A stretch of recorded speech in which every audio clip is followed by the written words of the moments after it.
الله أكبر الله أكبر الله أكبر، لا إله إلا الله. الله أكبر الله أكبر ولله الحمد. الله أكبر الله أكبر الله أكبر، لا إله إلا الله. الله أكبر الله أكبر ولله الحمد. السلام علیکم ورحمۃ اللہ وبرکاتہ. نحمده ونصلی علی رسوله الکریم، اما بعد فاعوذ باللہ من الشیطان الرجیم. بسم اللہ الرحمن الرحیم. رب اشرح لی صدری ویسر لی امری واحلل عقدۃ من لسانی یفقهوا قولی. لو أنزلنا هذا القرآن على جبل لرأيته خاشعا متصدعا من خشية الله. وتلك الأمثال نضربها للناس لعلهم يتفكرون. امثال القرآن پروگرام کے سلسلے میں آج ہم اہل کفر اور اہل ایمان کے لیے خواتین کی مثالیں پڑھیں گے. یہ مثالیں سورۃ التحریم کی آیت نمبر 10 سے 12 میں بیان ہوئی ہیں. ارشاد باری تعالیٰ ہے: ضرب الله مثلا للذين كفروا امرأة نوح وامرأة لوط كانتا تحت عبدين من عبادنا صالحين فخانتاهما فلم يغنيا عنهما من الله شيئا وقيل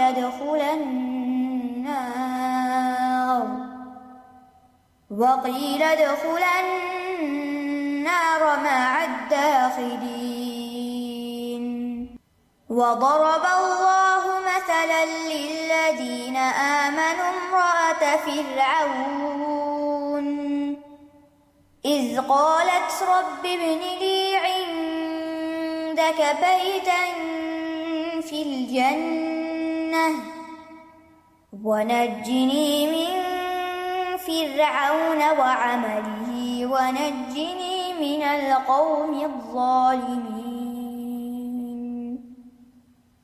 ومريم ابنة عمران التي أحصنت فرجها فنفخنا فيه من روحنا وصدقت بكلمات ربها وكتبه وكانت من القانتين.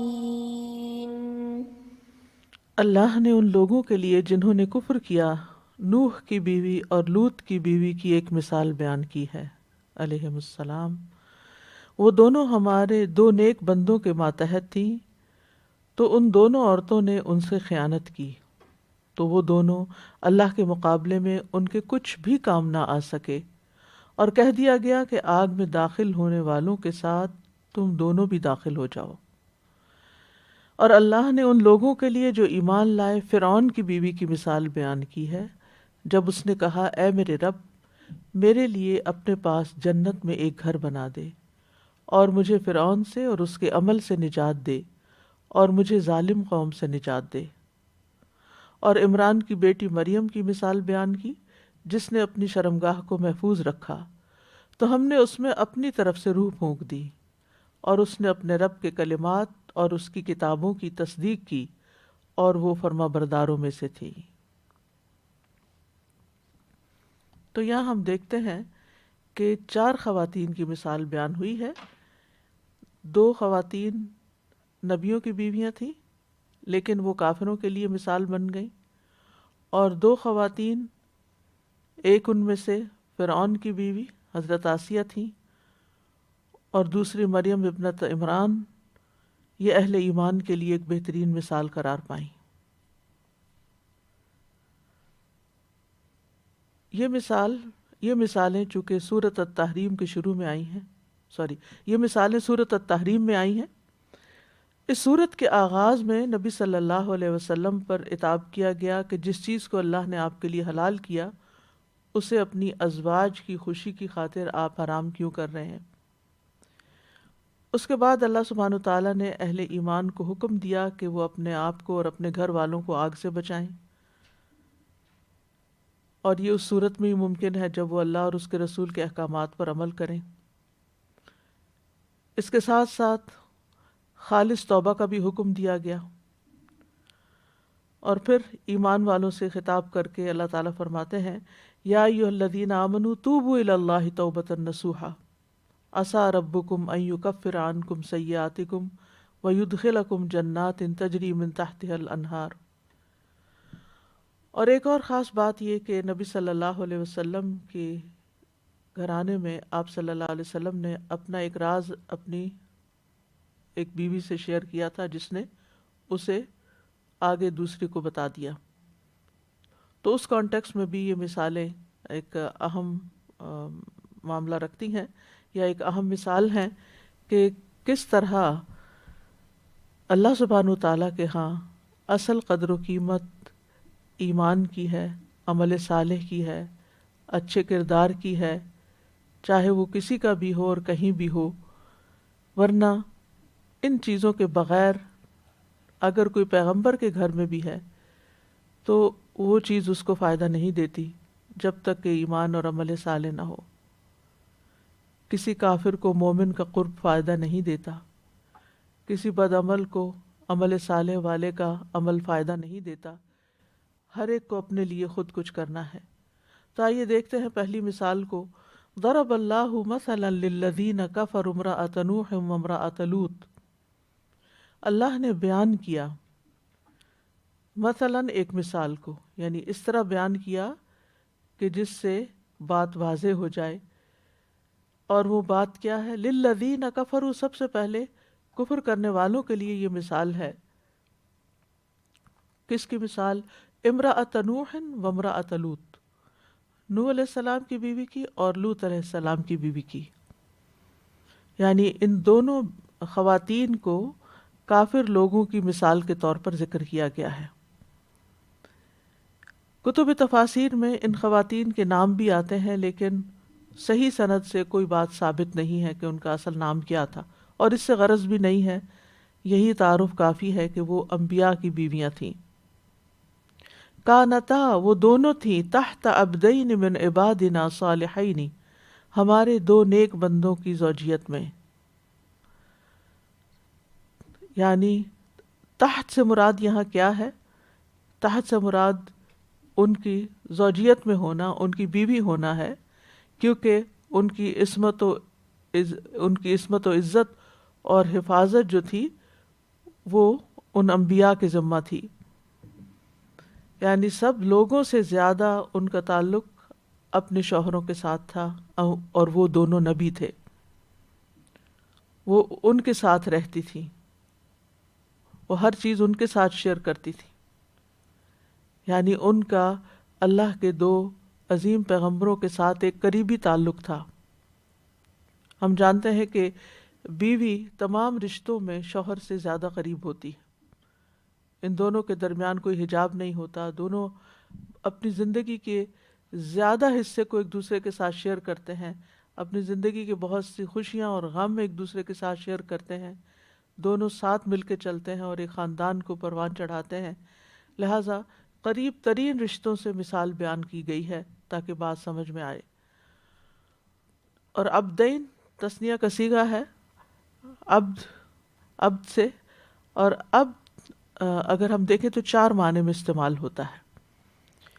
ایک عبد بمعنی غلام کے، جس کو انسان خریدتا اور فروخت کرتا ہے، العبد بالعبد، جس غلام کے بدلے غلام، عبدن مملوکن ہم پیچھے مثال میں پڑھ چکے ہیں۔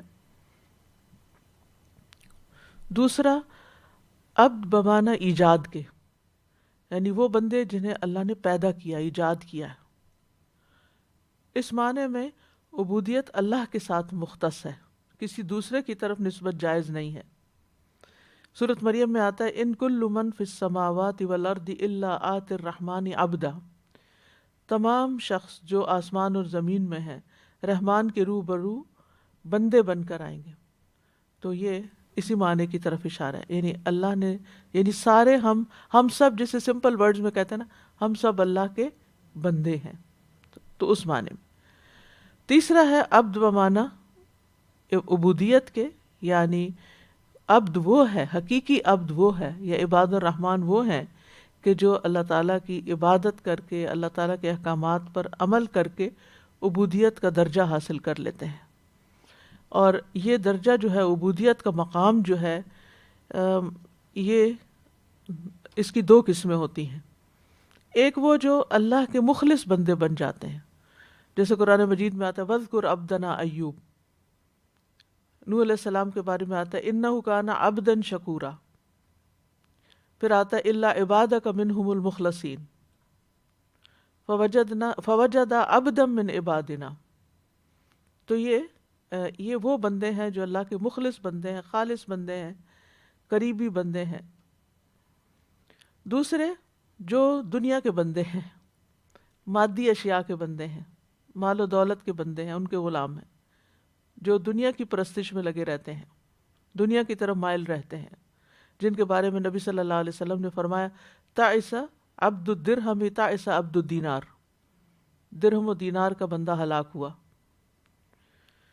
تو اس سے یہ پتہ چلتا ہے کہ ہر انسان اللہ کا حقیقی معنوں میں بندہ نہیں ہے، کیونکہ وہ ہر شخص مخلص نہیں ہے، لیکن اصل عبد وہ ہے جو عابد ہے، جو عبادت گزار ہے۔ لیکن عبد جو ہے یہ عابد سے زیادہ بلیغ ہے۔ تو اس معنی میں تو سب اللہ کے بندے ہیں کہ اللہ نے ان کو پیدا کیا ہے، لیکن اللہ کے اصل بندے وہی ہیں جو اللہ کے اطاعت گزار ہیں، عبادت گزار ہیں۔ اور یہ دو عبدین کون تھے، اور یہ اب کون سے بندے ہوئے ان سارے بندوں میں سے؟ جو مخلص ہیں، خالص ہیں، حقیقی بندے ہیں۔ صالحین، صالح، درست۔ یہ صالح جو تھا فساد کا اپوزٹ ہوتا ہے، کبھی اس کے مقابل استعمال ہوتا ہے اور کبھی اچھے کے معنوں میں استعمال ہوتا ہے، نیک کے معنوں میں۔ تو یہاں نیک کے معنوں میں استعمال ہو رہا ہے کہ وہ دونوں بڑے نیک بندے تھے۔ فخانتاہما، تو ان دو عورتوں نے اپنے ان دو شوہروں سے، یعنی حضرت نوح اور حضرت لوط علیہ السلام سے، ان کی بیویوں نے خیانت کی۔ خیانت کا لفظ جو ہے یہ خون سے ہے، یہ امانت اور وفاداری کے الٹ ہے۔ یہ خیانت کیا ہوتی ہے؟ انسان کی اس چیز میں کوتاہی جس کے بارے میں انسان کو امانت دار ٹھہرایا جاتا ہے، یا جس چیز کی اس کو ذمہ داری سونپی جاتی ہے، رسپانسبلٹی دی جاتی ہے، اس رسپانسبلٹی کو پورا نہ کرنا، یہ خیانت کہلاتا ہے۔ اور یہاں کس معنوں میں ہے کہ گھر کی باتیں، گھر کی راز باہر ذکر کرنا، باہر بتانا، گھر کی وہ باتیں، گھر کی وہ خاص باتیں جو شوہر بیوی کے درمیان ہوتی ہیں، یا پھر گھر کے معاملات ہوتے ہیں، یا راز ہوتے ہیں، ان کو آؤٹ کرنا، باہر لے جانا، دوسروں تک بتانا۔ شوہر اور بیوی ایک دوسرے کا پردہ ہیں، اس پردے کو پھاڑنا، یعنی ایک دوسرے کے عیب، خامیاں، کمیاں، کوتاہیاں دوسروں کے سامنے ذکر کرنا۔ اللہ سبحانہ تعالیٰ نے اس معنی کو یعنی خیانت کو اپنی ایک آیت میں بہت اچھی طرح واضح کیا ہے، یا ایھا الذین آمنوا لا تخونوا اللہ والرسول وتخونوا اماناتکم وانتم تعلمون، اے لوگو جو ایمان لائے ہو، اللہ اور رسول کی خیانت نہ کرو اور نہ اپنی امانتوں میں خیانت کرو، یعنی جو بندوں کی امانتیں تمہارے پاس ہیں یا ذمہ داریاں ہیں، جبکہ تم جانتے ہو۔ اسی طرح خیانت خفیہ طور پر حق کی مخالفت کرنے کے معنوں میں بھی آتا ہے، خفیہ طور پر حق کی مخالفت کرنا۔ اسی لیے خیانت اور نفاق دونوں ہم معنی بھی ہوتے ہیں کبھی، خیانت کا لفظ عہد اور امانت کا پاس نہ کرنے پہ بولا جاتا ہے، اور نفاق دین میں خیانت ہوتی ہے، عقیدے میں خیانت ہوتی ہے،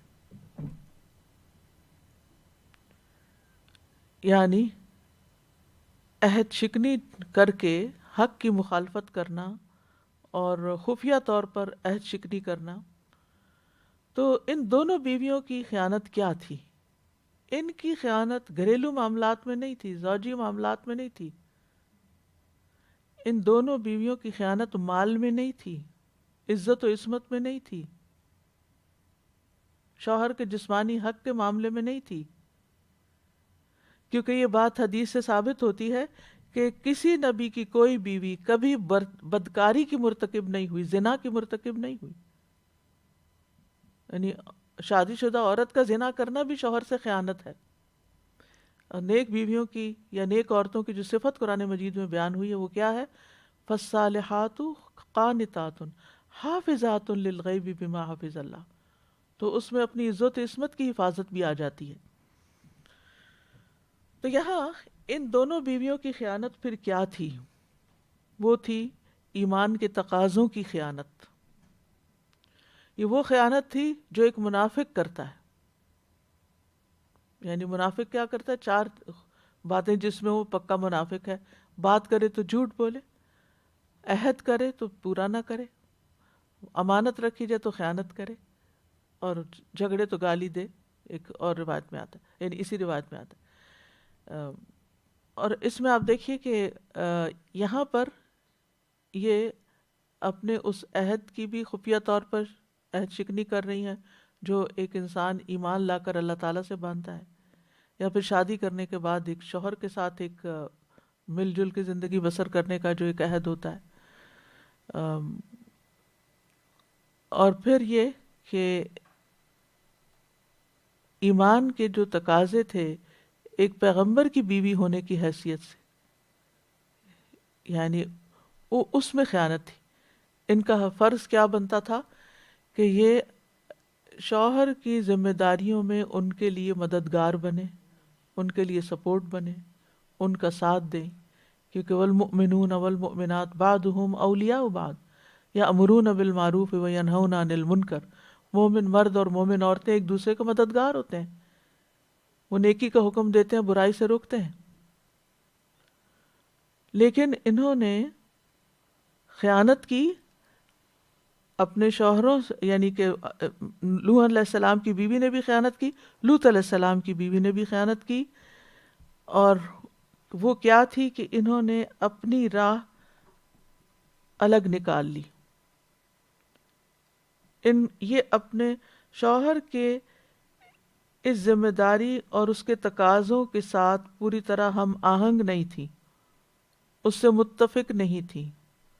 ان کی وفاداریاں اپنی قوم کے ساتھ تھیں جو پیغمبر کا انکار کرتی تھی، یعنی اہل ایمان کے ساتھ وفاداری ہونے کی بجائے ان کی وفاداری کافر قوم کے ساتھ تھی۔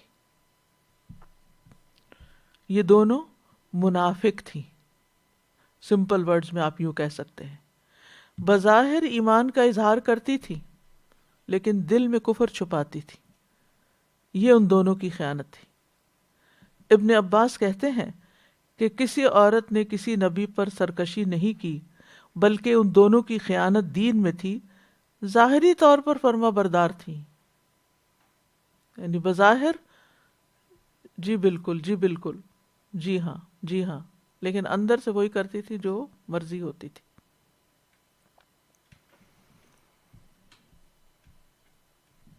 اب وہ اسپیسیفکلی کیا خیانت تھی؟ نوح علیہ السلام کی بیوی کی خیانت یہ تھی کہ وہ لوگوں کو کہتی کہ یہ پیغمبر مجنون ہے، ہی از کریزی مین۔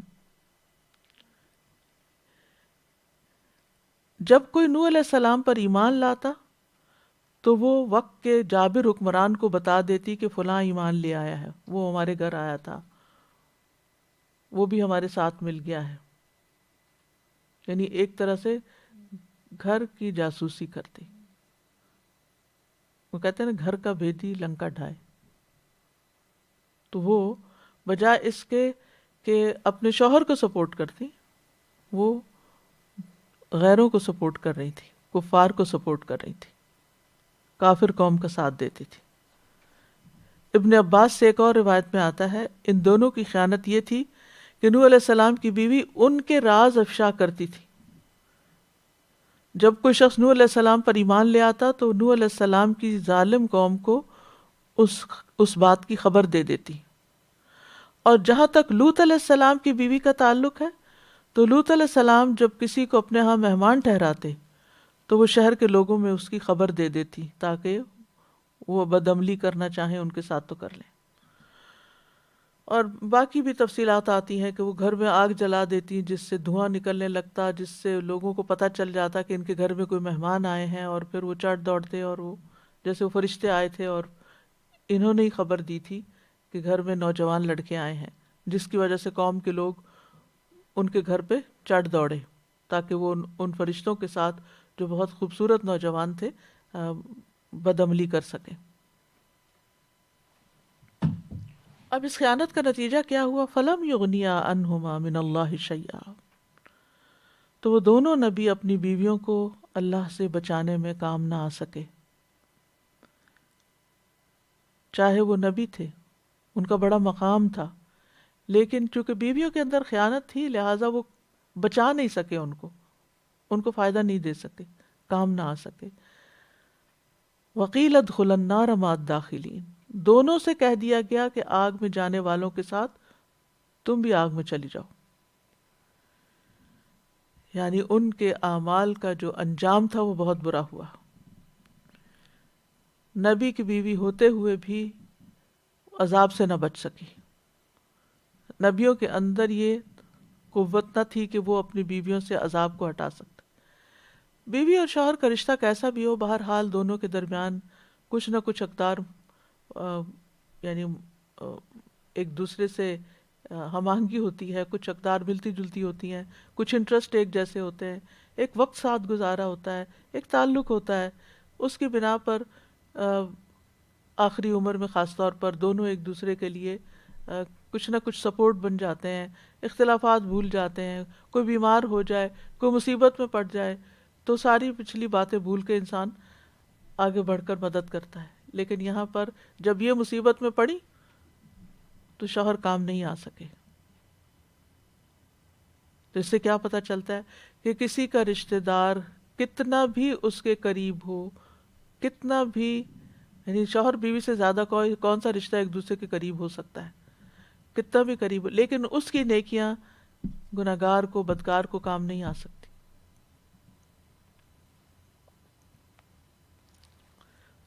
سورۃ ہود میں واضح طور پر لوط علیہ السلام کی بیوی کو قوم کے ساتھ عذاب ملنے کی بات ہمیں پتہ چلتی ہے۔ یعنی یہ جو کہا گیا نا اوپر کہ وقیل ادخلا النار مع الداخلین، کہہ دیا گیا داخل ہو جاؤ، یعنی قیامت کے دن ہی داخل ہوگی جہنم میں، لیکن دنیا میں جب ان کو موت آئی تو اس وقت ان کو خبر دے دی گئی۔ اور یہ بھی کہا جاتا ہے کہ موت کے وقت ان کو کہا جائے گا، اور اس سے مراد عذاب قبر یا جو موت کے بعد کی آگ ہے، جیسے قوم نوح کو پانی میں غرق کیا گیا تھا لیکن آگ میں ڈال دیا گیا، آل فرعون بھی آگ پہ پیش کی جاتی حالانکہ وہ بھی پانی میں غرق ہوئے تھے۔ تو یہاں ان سے بھی کہہ دیا گیا تم بھی اب آگ میں چلیے، موت کے ساتھ ہی۔ موت ایک بہت تلخ حقیقت ہے جس کو عام طور پر ہم بھولے رہتے ہیں۔ دنیا میں ہمیں کوئی غم ہوتا ہے، دکھ ہوتا ہے، پریشانی ہوتی ہے، ہم ایک دوسرے کی مدد کرتے ہیں، ایک دوسرے کا حال پوچھ لیتے ہیں، ایک دوسرے کو انس فراہم کرتے ہیں، ایک دوسرے کے قریب ہوتے ہیں، سوشلائز کرتے ہیں، تو ہم اپنے وقتی طور پہ غم بھول جاتے ہیں۔ یعنی انسان کو انسانوں کی کمپنی جو ہے وہ بہت سے طریقوں سے فائدہ دیتی ہے۔ یعنی سوشلائزنگ جو ہے نا وہ انسان کی ضرورت ہے، وہ یہ کہتے بھی ہیں نا مین از اے سوشل اینیمل۔ لیکن انسان ہمیشہ یاد رکھے کہ موت کے ساتھ ہی انسان تنہا ہو جائے گا۔ تنہائی سے دل لگانا سیکھنا چاہیے۔ اگر زندگی میں کبھی بھی لونلینس فیل ہو، کیونکہ بعض اوقات انسان بہت سے لوگوں کے اندر رہتے ہوئے بھی لونلی ہوتا ہے، کیونکہ کوئی اس کی بات سمجھتا نہیں، کوئی اس کی تکلیف کو نہیں سمجھتا، کوئی اس کے مسئلے کو نہیں سمجھتا، یا ذہنی ہم آہنگی نہیں ہوتی. اور شوہر ایمان والا اور بیوی نفاق پہ کیا ذہنی ہم آہنگی ہوگی، کیا تعاون ہوگا؟ اگر وقتی طور پہ باتوں سے کوئی دل بہلا بھی دیا تو وہ جیسے کہتے ہیں نا سول میٹ ہونے والی بات تو نہیں نا. یعنی یہ بات خصوصی طور پر وہاں ہوتی ہے جب شوہر اور بیوی کے درمیان نظریاتی فرق ہوتا ہے، دین کا فرق ہوتا ہے، عمل کا فرق ہوتا ہے، دونوں کی ذہنی تفاوت ہوتا ہے. ذہن دونوں کے الگ الگ طریقے سے سوچتے ہیں. ایک آخرت کے لیے سوچ رہا ہے، ایک دنیا کے لیے سوچ رہا ہے. کتنا بڑا فرق ہو جائے گا. ظاہر ہے جو آخرت کے لیے سوچتا ہے وہ اپنے مال میں، اپنے وقت میں، اپنی جان میں، اپنی محنت، ہر چیز میں یہ مد نظر رکھے گا کہ یہ چیز میری آخرت مجھے کیسے فائدہ دے گی.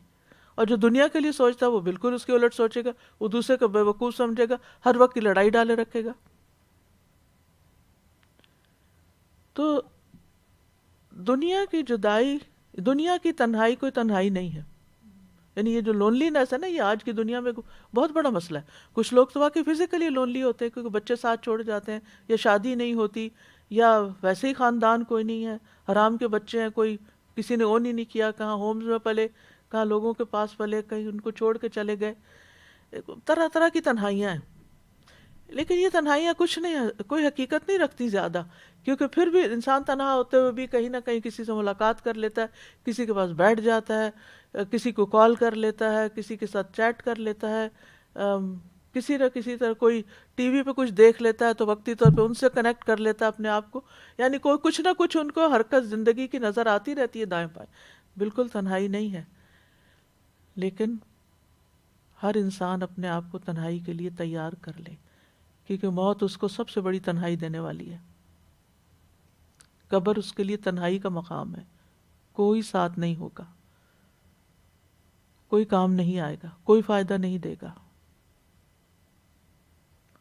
اور پھر موت کے بعد جب قیامت کے دن اٹھیں گے، کون کس کو پوچھے گا؟ کوئی کسی کو نہیں پوچھے گا. ہر ایک کو اپنی پڑی ہوگی، کوئی کسی کے کام نہیں آئے گا. وَلَمْ يُغْنِيَ عَنْهُمَا مِنَ اللَّهِ شَيْئًا. اب صرف وہ لوگ الٹیمیٹلی ملیں گے جو ایمان پر ہوں گے، باقی سب ہمیشہ کے لیے جدا ہو جائیں گے.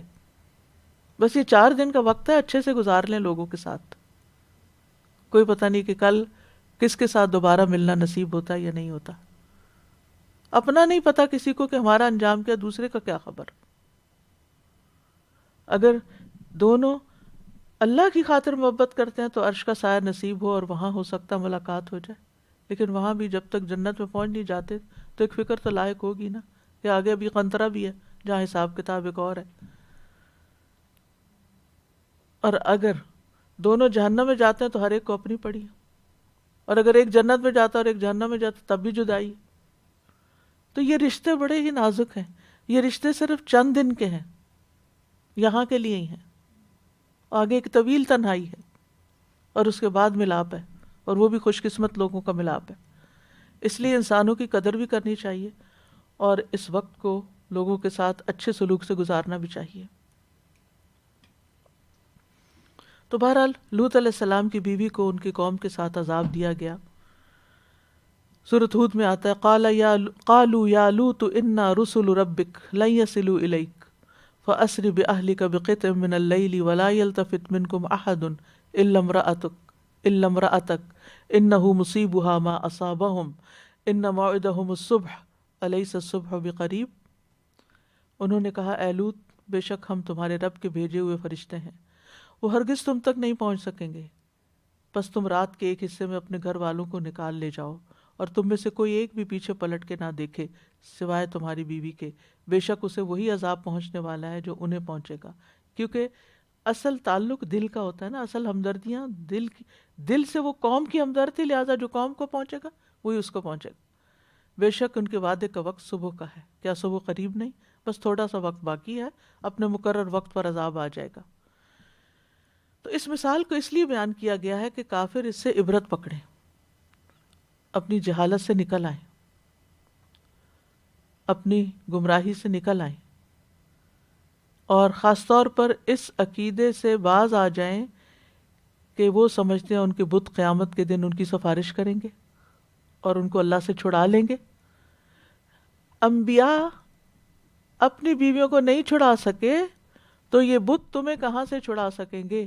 ان کے اندر تو کوئی جان ہی نہیں ہے، ان کے اندر تو کوئی قوت ہی نہیں ہے، یہ تو کسی کام آنے والے نہیں ہیں. اور عمومی طور پر بھی یہ کہ ہر شخص یہ جان لے کہ رشتہ و قرابت جو ہے وہ کسی کے کام نہ آئے گا. یہ بتانے وہم و گماں ہے. وہ اقبال کا ایک بڑا ہی اچھا شعر ہے جس میں آتا ہے یہ رشتہ و پیوند بتانے وہم و گماں لا الہ الا اللہ،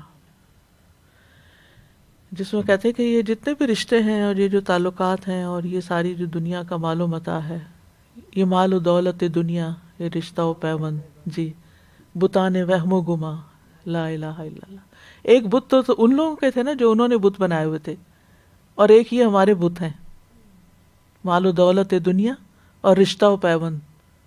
پیوند کا مطلب ہوتا ہے جوڑ لگانے، ان جن کے ساتھ ہم جڑے ہوئے ہیں، جتنے بھی ہمارا سوشل سرکل ہے، یہ دوستی ہے، یہ تعلقات ہیں، یہ بت ہیں. وہم و گماں بس ہمارا خیال ہے کہ یہ ہمارے بڑے فائدے کے ہیں، یہ مال فائدے کا ہے، یہ دوستیاں فائدے کی ہیں، حقیقت ان کی کچھ نہیں. اصل چیز جو کام آنے والی ہے وہ لا الہ الا اللہ ہے. وضرب اللہ مثلا للذین آمنوا امرأۃ فرعون، اور اللہ نے ایک مثال بیان کیا ان لوگوں کے لیے جو ایمان لائے فرعون کی بیوی کی. فرعون کی بیوی آسیہ بنت مزاحم تھی.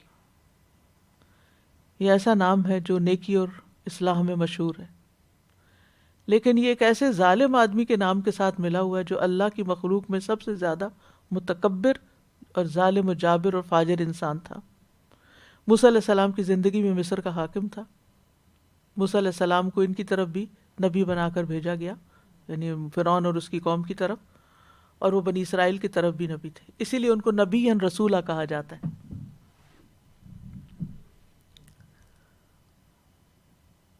یعنی رسول وہ ہوتا ہے جو کفار کی طرف بھیجا جاتا ہے اور وہ ان کو دعویٰ کا کام کرتا ہے. اس اعتبار سے موسیٰ علیہ السلام رسول ہیں. اور نبی جو ہوتا ہے وہ اپنی قوم کی طرف بھیجا جاتا ہے جو ان کو تعلیم کا کام کرتا ہے. پچھلے رسول کی جو تعلیم چھوڑی ہوئی ہوتی ہے، کتاب ہوتی ہے کچھ، اس کے مطابق وہ تعلیم دیتا ہے. تو موسیٰ علیہ السلام بنی اسرائیل کی طرف نبی تھے اور فرعون کی طرف اور اس کی قوم کی طرف رسول تھے. نبی یا رسول النبی حضرت آسیہ جو تھی وہ مصر کے محلات میں زندگی بسر کر رہی تھی. فرعون کی تعمیرات تو آپ دیکھتے ہی ہیں، احرام مصر آپ دیکھ لیں یا ان کے باقی سٹیچوز اور جو ان کا اریگیشن کا سسٹم. ابھی میں ایک امیج دیکھ رہی تھی جس میں فرعون کے یعنی کہ مصر کے اندر کی جو نہریں بہتی تھی ان کا پورا ایک جال بچھا ہوا جس پر اس کو بڑا فخر تھا. تو ابھی اس کو نکالا گیا، یعنی دیکھا گیا کہ وہ کیا تھا. تو اتنے بڑی بظاہر دنیاوی اعتبار سے ایک بڑی مملکت کے ایک بڑے ظالم جابر بادشاہ کی بیوی جو خوشحالی میں اور نعمتوں میں زندگی بسر کر رہی تھی، لیکن جس وقت اللہ نے ایمان دے دیا تو اس کے سامنے یہ نعمتیں کوئی حیثیت نہیں رکھتی تھی. اور یہ حقیقت ہے، جس دل میں جنت سما جائے، اسی لیے انہوں نے مانگا تو کیا مانگا، رب ابن لی عندک بیتا فی الجنہ. تو جس دل میں ایمان آ جاتا ہے اس دل میں دنیا کی کوئی دولت کوئی اہمیت نہیں رکھتی. میں کسی کے بارے میں سن رہی تھی کہ کسی سلف صالح میں سے کوئی اپنے بیٹے کو نصیحت کرتا ہے کہ بیٹا تم نے قرآن حفظ کر لیا ہے، اگر دنیا کا کوئی امیر ترین شخص بھی تمہارے سامنے آ جائے اور تم اس پہ رشک کرنے لگو تو تم نے اپنے اس اعزاز کی قدر نہیں کی. تمہارے پاس تمہارے سینے کے اندر جو دولت ہے وہ ساری دنیا کی دولت سے زیادہ ہے. ایمان کی جو دولت ہے، ایمان انسان کو کہاں سے کہاں پہنچا دیتا ہے اور جہنم کی کھائیوں سے نکال کر جنت کے اعلیٰ درجات تک لے جاتا ہے. تو یہ جو ایمان کی دولت ہے یہ سب سے بڑی دولت ہے. قرآن کی دولت سب سے بڑی دولت، ہوا خیر مما یجمعون. اس لیے کبھی بھی انسان کو دنیا کے حقیر حطام پر کوڑا کرکٹ کے اوپر رونا نہیں چاہیے کہ میرے پاس یہ نہیں ہے وہ نہیں، اور انسان حسرت کرے ان چیزوں پر جو دوسروں کے پاس ہم سے زیادہ ہیں. اور یہ چیز انسان کو سیٹسفیکشن دیتی ہے کہ جو میرے پاس ہے، کیونکہ جب سینس آف اچیومنٹ ہوتی ہے میرے پاس بہت کچھ ہے تو انسان کا دل غنی ہو جاتا ہے. پھر اس کے اندر وہ یہ احساس کمتری نہیں رہتا، انفیریورٹی کمپلیکس نہیں رہتا کہ ہائے میں بیچارہ، سیلف پٹی کا شکار نہیں ہوتا. کہتے ہیں بیچارہ کیوں، اللہ نے مجھے ایمان کی دولت دی، دین کی سمجھ دی، میرے پاس بہت بڑی دولت ہے. اور باقی نعمتوں پہ بھی اگر انسان غور کرے تو بہت کچھ ہے انسان کے پاس. تو ہمارے ایمان والوں کے لیے، ان ایمان والوں کو مثال دی جا رہی ہے کہ تم دیکھو کہ ایمان کتنی بڑی دولت ہے. آسیہ علیہ السلام کو دیکھو، اور پھر آپ دیکھیے کہ للذین آمنوا، سب مرد عورتیں چھوٹے بڑے سب کے لیے ایک مثال. عام طور پر عورت کو حقیر سمجھا جاتا ہے نا، لیکن ایک عورت بھی جب ایمان لے آتی ہے تو اس کا مقام بہت بڑا ہو جاتا ہے. اور ایک عورت بھی، اس سے یہ بات بھی پتہ چلتی کہ ایک عورت بھی سب کے لیے رول ماڈل ہو سکتی ہے، اپنے ایمان کی وجہ سے، اپنے دین کی وجہ سے، اپنی قربانیوں کی وجہ سے. یہاں پر ان کی جو قربانی ہے حضرت آسیہ کی، کہ اتنی نعمتیں اور اتنا دنیاوی اتنی لگژری اور یہ سب کچھ چھوڑ کر ایمان قبول کر لینا اور اس کو اہمیت دینا کوئی معمولی بات نہیں ہے. عام طور پر ہم دین کی طرف کیوں نہیں آتے کہ ہماری دنیا چھٹے گی، ہماری جاب چھٹ جائے گی، ہمارا سٹیٹس چلا جائے گا، ہماری لوگوں کی نظروں میں پھر ہم کوئی امپورٹنٹ نہیں رہیں گے. اگر ہم ان جیسا ڈریس اپ نہیں ہوں، ان جیسے لائف سٹائل اختیار نہیں کریں تو پھر ہمارے کو پوچھے گا نہیں، ہم سے کوئی رشتہ نہیں کرے گا، ہم سے کوئی تعلق قائم نہیں کرے. ڈزنٹ میٹر، کوئی بات نہیں، اسی میں خیر ہوگی. کئی دفعہ جب مائیں ذکر کرتی ہیں نا کہ سب کچھ اچھا تھا، بس لڑکی کے حجاب کی وجہ سے رشتہ نہیں ہوا، تو میں کہتی اسی میں خیر تھی. پتہ نہیں اگر رشتہ ہو جاتا تو کس کس مصیبت سے گزرتی. آپ شکر کریں اگر نہیں ہوا، اللہ نے جہاں لکھا ہے وہاں ہو جائے گا. تو بعض اوقات انسان کو دین کی وجہ سے، ایمان کی وجہ سے کوئی امتحان بھی آ جاتا ہے، کوئی آزمائش بھی آ جاتی ہے. دنیاوی اعتبار سے لوگ اس کو تھوڑا حقیر بھی سمجھ، خاندان میں بعض اوقات لوگ اس کو اہمیت نہیں دیتے. آپ دیکھیں نا جب فیملی گیدرنگز ہوتی ہیں تو سبھی نے محسوس کیا ہوگا کہ عموماً ان لوگوں کی بڑی آہ و بھگت چاہ قدر ہوتی ہے جو مال کے اعتبار سے، اسٹیٹس کے اعتبار سے ذرا اوپر ہوتے ہیں. سب ان کے آگے پیچھے ہو رہے ہوتے ہیں، سب ان کے لیے دوڑ دوڑ کے جا رہے ہوتے ہیں. لیکن جو بیچارے نہیں، جو دنیا کے حساب سے اگر کم ہے لیکن دین میں آگے ہیں، تو عموماً ان کو اگنور کر دیا جاتا ہے. یہ ان کو کیا پتا، یہ کیا حیثیت، ان سے کیا فائدہ. حالانکہ اگر آپ ان کے پاس بیٹھے تو آپ کو وہ دولت مل جائے جو آپ کو دونوں جہانوں کے لیے کافی ہو جائے. تو بہت خوبصورت مثال ہے ایمان والوں کے لیے اور سارے ایمان والوں کے لیے کہ دیکھو زمین پہ سب سے سرکش انسان کی بیوی کا ایمان کیسا تھا اور کتنا بڑا تھا، اور اس نے مانگا تو کیا مانگا. فرعون کی سرکشی مانی ہوئی ہے. اللہ سبحانہ و تعالیٰ گواہی دیتے ہیں وَإِنَّ فِرْعَوْنَ لَعَالٍ فِي الْأَرْضِ وَإِنَّهُ لَمِنَ الْمُسْرِفِينَ، کہ فرعون یقیناً زمین میں سرکش ہے اور حد سے گزرنے والوں میں سے ہے. اور یہ بھی اللہ تعالیٰ نے فرمایا وَمَا أَمْرُ فِرْعَوْنَ بِرَشِيدٍ، فرعون کا حکم ہرگز کسی طرح درست نہ تھا، بالکل غلط رستے پر تھا. اب جب یہ ایمان لے آئی اور مشکلات کا سامنا کرنا پڑا تو اللہ سے جنت مانگ لی اور اللہ کا قرب مانگ لیا.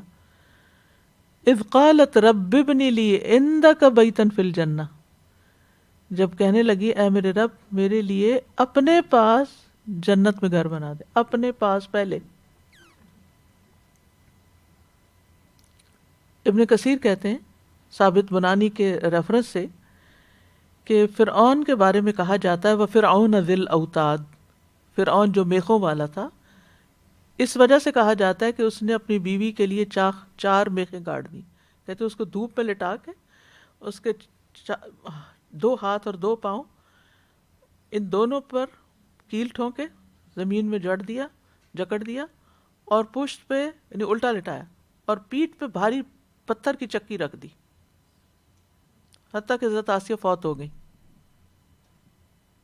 یعنی جب منع کرتا ہوگا ایمان سے باز آ، جو نہیں باز آئیں کہ کسی قیمت پہ ایمان نہیں چھوڑوں گی. تو بالآخر یہ سزا دی. تو اسی سے فرعون ذل اوتاد، کیلوں والا یا میخوں والا فرعون. تو جب وہ شدید تکلیف میں تھی تو انہوں نے یہ دعا مانگی تھی، رب ابن لی عندک بیتا فی الجنہ.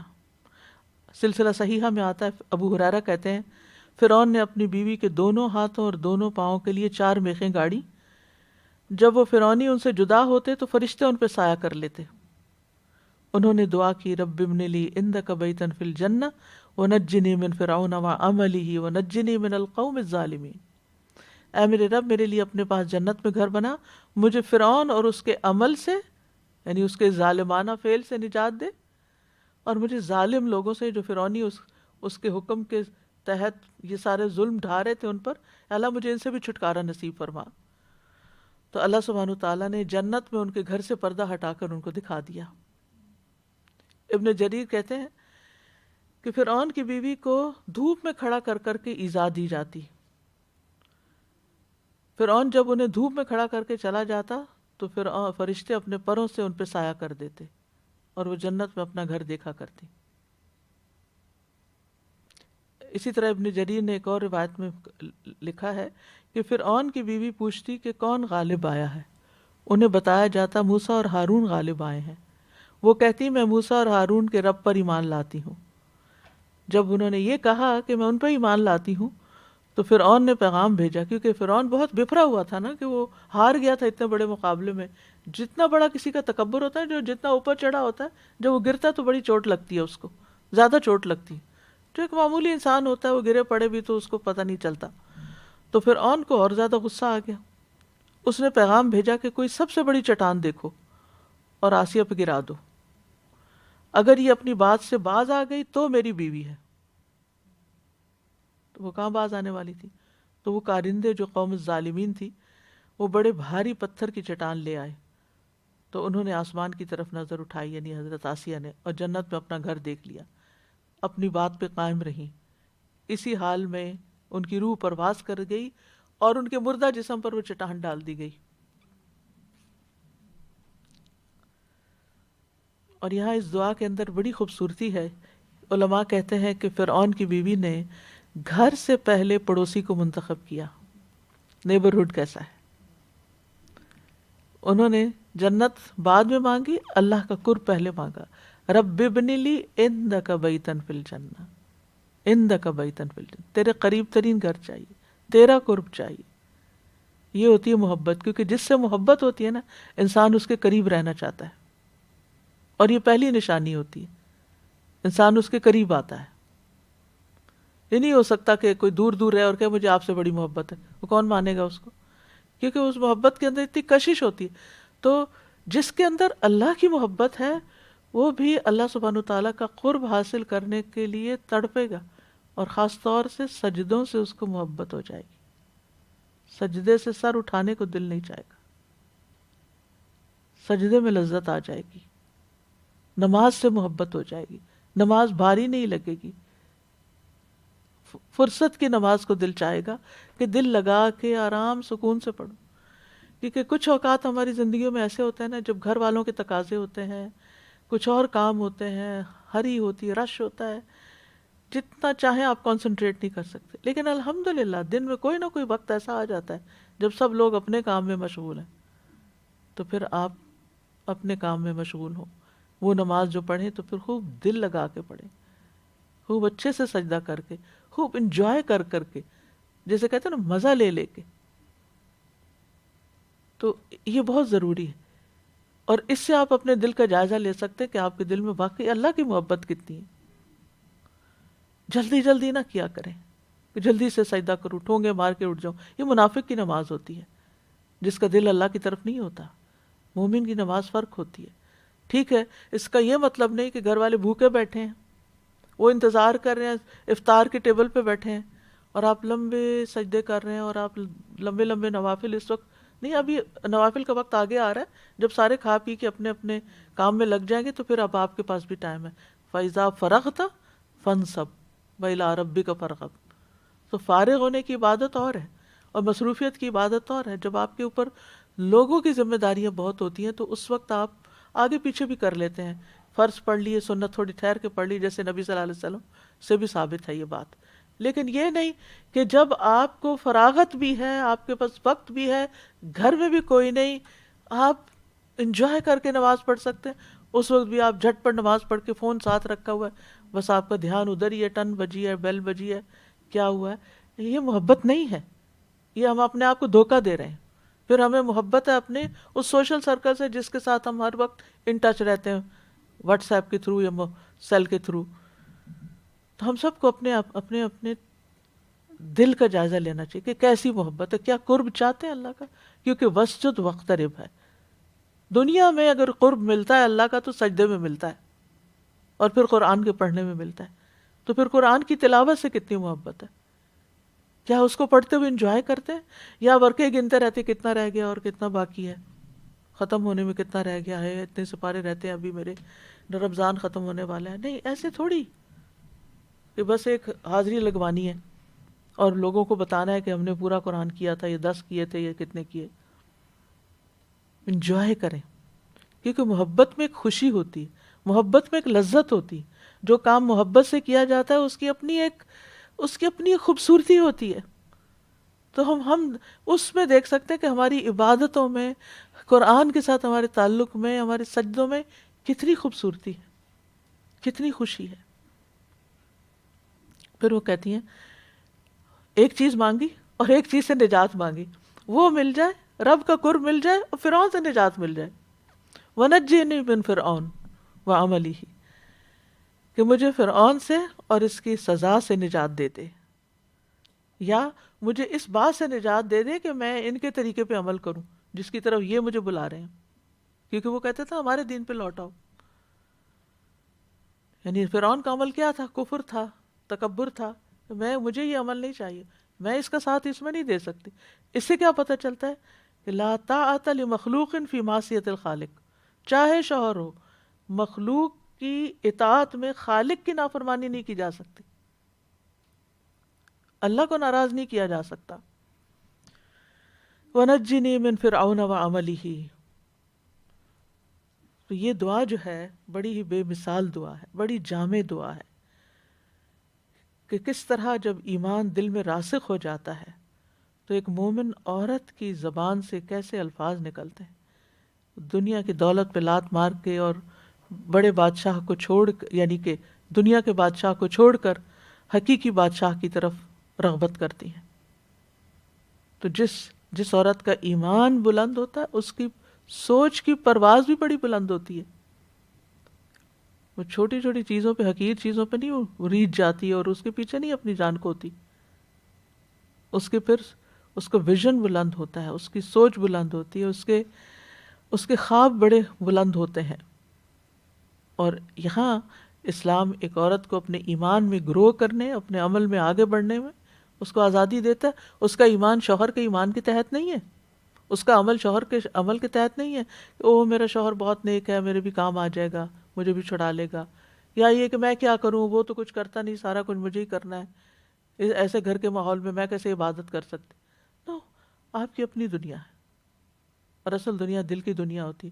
دل میں ایمان سما جائے تو پھر ماحول کیسا بھی ہو آپ اس میں اپنے طریقے پہ چل سکتے ہیں یا کوشش کر سکتے ہیں. اور یہ بھی ساتھ کہ وَنَجِّنِي مِنَ الْقَوْمِ الظَّالِمِينَ، کیونکہ بعض اوقات ایسا ہوتا ہے کہ اصل ظالم تو چلا جاتا ہے لیکن اس کے جو اثرات ہوتے ہیں وہ انسان کو، وہ ماحول اپنے اندر پکڑ لیتا ہے. تو اس لیے مجھے اس قوم کے عمل سے بھی نجات چاہیے، ان ظالموں سے بھی نجات چاہیے. تو بہرحال آسیہ علیہ السلام جو ہیں وہ صبر استقامت میں بے مثال ہیں. کس طرح ایمان پر، اطاعت پر مضبوطی کے ساتھ، ثابت قدمی کے ساتھ، سختیوں کے باوجود جمی رہیں. اور فرعون ان کے ایمان کے سامنے کمزور تھا، کچھ نقصان نہیں دے سکا، یعنی زیادہ سے زیادہ سزا ہی دے سکا نا، اس سے آگے کیا بگاڑ سکا ان کا. اور جہاں ان پہ اس کی طرف سے یہ مصیبت آئی، اس کے بدلے میں ان کو کیا مل گیا جو صرف دنیا کے خوش قسمت ترین انسانوں کو ہی ملا کرتا ہے. تو آسیہ علیہ السلام کی اس مثال کا مقصد کیا ہے؟ اس سے یہ پتہ چلتا ہے کہ مومن بوقت ضرورت ان کا میل جول، ان کا مکس اپ ہونا کفار کے ساتھ ہو سکتا ہے. گھر میں ایسے لوگ ہو سکتے ہیں کہ جن کا ایمان درست نہ ہو، لیکن اس کے باوجود وہ ایک نان مسلم سوسائٹی کے اندر رہتے ہوئے، ایک ایسے گھرانے میں ایسے لوگوں کے ساتھ رہتے ہوئے جن کا کوئی دین ایمان نہیں، وہ اپنے ایمان کو بچا سکتے ہیں. ان کو اپنے ایمان کو بچانا ہے. یعنی کسی کے پاس یہ عذر نہیں ہونا چاہیے کہ وہ میں کیا کروں، میری تو شادی ایسے شخص سے ہو گئی کہ جس کا کوئی دین ایمان ہی نہیں، اب میں کیسے دین پہ چلوں، میں اگر اس کا ساتھ نہ دوں، اس کے قدم کے ساتھ قدم ملا کے نہ چلوں تو پھر میری زندگی مشکل ہو جائے گی، وہ نکال دے گا، طلاق ہو جائے گی. نہیں، ایمان ہر صورت بچانا ہے، چاہے جان ہی کیوں نہ چلی جائے. یعنی سچے ایمان والے کا، مومن کا کافر کے ساتھ رہنا نقصان نہیں دیتا، وہ اس کو انفلوئنس کرتا ہے، اس کے لیے ایک مثال پیدا کرتا. یعنی آپ سوچئے، اس پیچھے چلے جائیے، اس دور میں چلے جائیے، پورا امیجن کیجئے کہ جب یہ واقعہ پیش آ رہا ہوگا، ایک عورت استقامت کا پہاڑ بنی ہوئی ہے، آس پاس دیکھنے والے سارے ان کے لیے کیا مثال قائم ہوئی ہوگی. یعنی سوچیں اگر آج کے دور میں ایسی کوئی خبر میڈیا پہ نشر ہوتی ہے تو لوگوں پہ کتنا بڑا امپیکٹ ہوگا، کتنے لوگ اس سے انسپائر ہوں گے. جن کے اندر چھوٹا موٹا ایمان چھپا ہوا ہے وہ اور زیادہ مضبوط ہو جائے گا. تو مومن جو ہے وہ اپنے ایمان کے ساتھ کہیں بھی سروائیو کر سکتا ہے، ایمان بچا سکتا ہے. یعنی عام طور پر لوگ بہت عذر بہانے کرتے ہیں، یا کہتے ہیں بہانے نہ بھی کریں، حقیقت میں بھی ان کو مشکل پیش آتی ہے.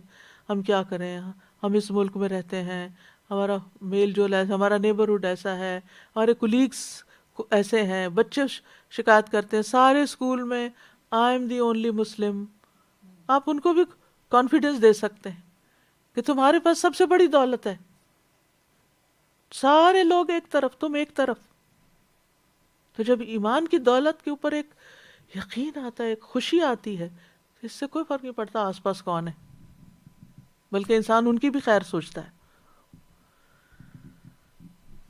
اسی طرح ایمان کے بعد جو عمل صالح ہیں، نمازیں ہیں. اب کئی دفعہ ایسے ہوتا ہے، آپ ایسی گیدرنگ میں ہوتے ہیں جو نان مسلم کا، مسلمانوں کی، اور ایک بندہ نہیں اٹھتا نماز کے لیے، اور آپ کیوں شرمندہ ہو کے بیٹھے ہیں؟ آپ اٹھیں، سب کے سامنے پڑھیں نماز، تاکہ ان کو بھی ہوش آئے کہ ان کو بھی نماز کا وقت ہے.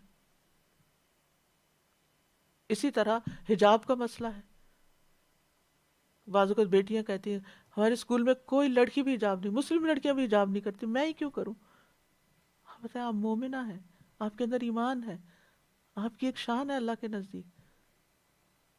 آپ یہ نہ دیکھیں کہ 1000 لوگوں کی نظر آپ پہ پڑی، آپ یہ دیکھیں اللہ رب العزت آپ کو دیکھ رہا ہے. کون بڑا ہے؟ عقل یہی کہے گی اللہ بڑا ہے، تو پھر فکر کس بات کی ہے؟ اور پھر ہے وہ مریم ابنت عمران، اور مریم بنت عمران کی مثال. داؤد علیہ السلام کی نسل میں سے تھی، بنی اسرائیل کے پاک اور مطہر گھرانے میں سے تھی.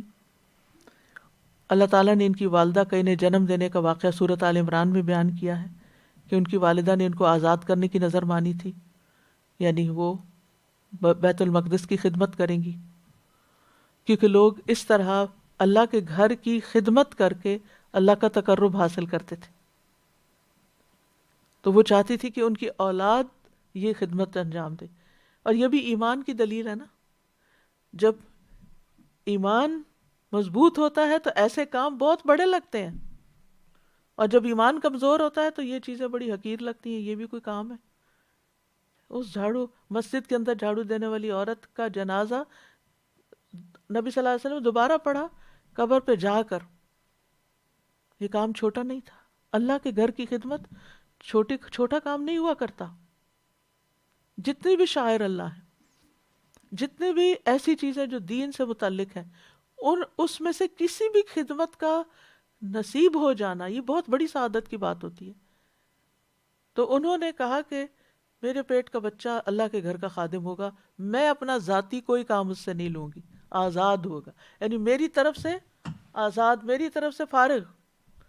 کتنے ماں باپ ہیں جو اپنے بچوں کو دین کے لیے فارغ کر دیں کہ تمہارے اوپر تمہاری ساری رسپانسبلٹی مجھ پہ، ہم تمہیں سپورٹ کریں گے، ہم تمہارے لیے سب کچھ کریں گے، تم بس دین کی خدمت کرو، ہم تم سے کچھ نہیں مانگتے، ہم تمہارے لیے اتنا چھوڑ دیں گے کہ تم زندگی عزت کے ساتھ بسر کر سکو گے، تم اپنی معاش کی طرف سے پریشان نہ ہونا، لیکن تمہیں ہم اللہ کے لیے وقف کرتے ہیں، اس لیے کہ انسانیت کو ضرورت ہے، دین کی خدمت کی ضرورت ہے۔